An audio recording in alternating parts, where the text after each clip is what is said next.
கர்த்தர் உங்க வாழ்க்கையில ஆசீர்வாதத்தை கொடுத்துட்டாரு, நிரம்பி வழிஞ்சிருச்சுன்னா எத்தனை பேர் சாபம் போட்டாலும் சரி, எத்தனை பேர் மந்திரம் செஞ்சாலும் சரி, எத்தனை பேர் உங்களை தூட்டினாலும் சரி, அதை அசைக்க முடியாது, அது அசையாது.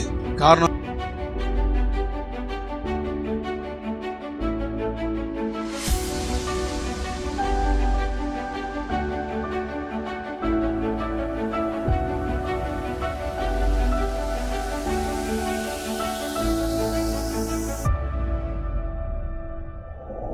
பேதுரு மீன் தொழில் பாரம்பரியமே அவனுக்கு என்ன கேட்டீங்கன்னா மீன் பிடிக்கிறத தவிர வேற எதுவுமே தெரியாது. இப்ப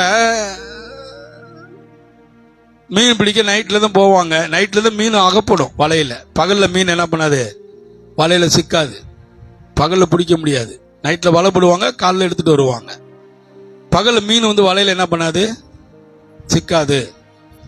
இப்ப நைட்டு முழுவதும் அவங்க என்ன பண்றாங்க,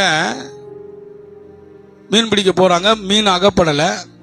இவன் போயிட்டு நைட்டெல்லாம் பிரயாசப்பட்டு ஒண்ணு அகப்படல, திரும்பி வர்றான். திரும்பி வரப்ப யார் நிக்கிறது, இவன் கரையில வர்றப்ப யாருங்க நின்றுதாங்க, இயேசு நின்றார். இயேசு சொன்னாரு, ஒண்ணுமில்லையா, நான் சொல்றதை கேளுங்க அப்படிங்கிறாரு. பேதுருட்ட சொன்னாரு, அப்பா நான் சொல்றேன், அந்த இடத்துல போய் போடு போ, இப்போ உனக்கு அகப்படும் சொன்னாரு. ரெண்டு காரியத்தங்க நீங்க பார்க்கணும். ஒன்னு, பேதுரு தோத்து போய் வந்த இடம், முழுவதும் பிரயாசப்பட்டு ஒரு மீன் கூட, ஒரு சின்ன மீன் கூட அகப்படாமல் வெறு வலையோடு கூட, வெறு போர்ட்டோடு கூட வந்த இடம். கவனிக்கிறீங்களாங்க? ரெண்டாவது என்ன கேட்டீங்கன்னா, சாத்தியமில்லாத காரியங்களிலே சாத்தியமாக்குகிற தேவன் இவர். பகல் வேலையில் மீன் அகப்படாது, ஆனா இவர் சொல்றாரு அந்த பகல் வேலையில போடு மீன் அகப்படுங்கிறாரு. போய் அங்கதான் தோத்து போனாங்க, ஆம்பிடல. இப்ப இயேசு சொன்னோடனே போடுறாங்க.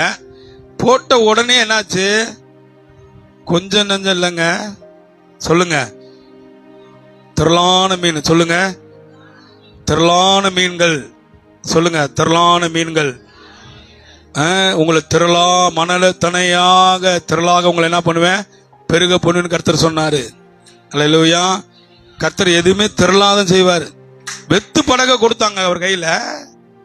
ஆனா கடவுளுடைய விருப்பம் என்ன கேட்டீங்கன்னா, நம்ம கொடுக்கிறத அவர் பெருக்கி திருப்பி கொடுக்கிறவர். அப்படிதான வசனம் இருக்குது. சில நேரங்கள் என்ன நினைக்கிறோம், 300 ரூபா கொடுத்தா போதுமா, 100 ரூபா கொடுத்தா போதுமா, 500 ரூபா கொடுத்தா போதுமா எண்ணுகிறோம். இவன் வெற்று படகை கொடுத்தான். கடவுள் அந்த 2 படகையும் அமுழத்தக்கதாக நிரப்பி கொடுத்தாருங்க. கர்த்தர் எதை கொடுத்தாலும் நிரப்பிதான் கொடுப்பாரு. கரங்களை தட்டுவோம். அவர் நிரப்பி கொடுக்கிற தேவன். அது இதை பார்த்துட்டு தான் அவனுக்கு என்ன வருது, பிரமிப்பு வருது, ஆச்சரியப்படுகிறான். இப்படிப்பட்ட ஆண்டவர் இவர், இவர் அதிசயமானவர், இவர் மகிமையானவர் என்பதை அறிந்து கொள்ளுகிறான். அப்ப இவர் வார்த்தையை நம்பி எதை வேணாலும் என்ன பண்ணலாம், நம்ம செய்யலாம், இவரை நம்பலாம். 100க்கு 100 இவர் மேல நம்ம நம்பிக்கையை வைக்கலாம். நம்ம வாழ்க்கையை இவர் மேல கட்டலாம்.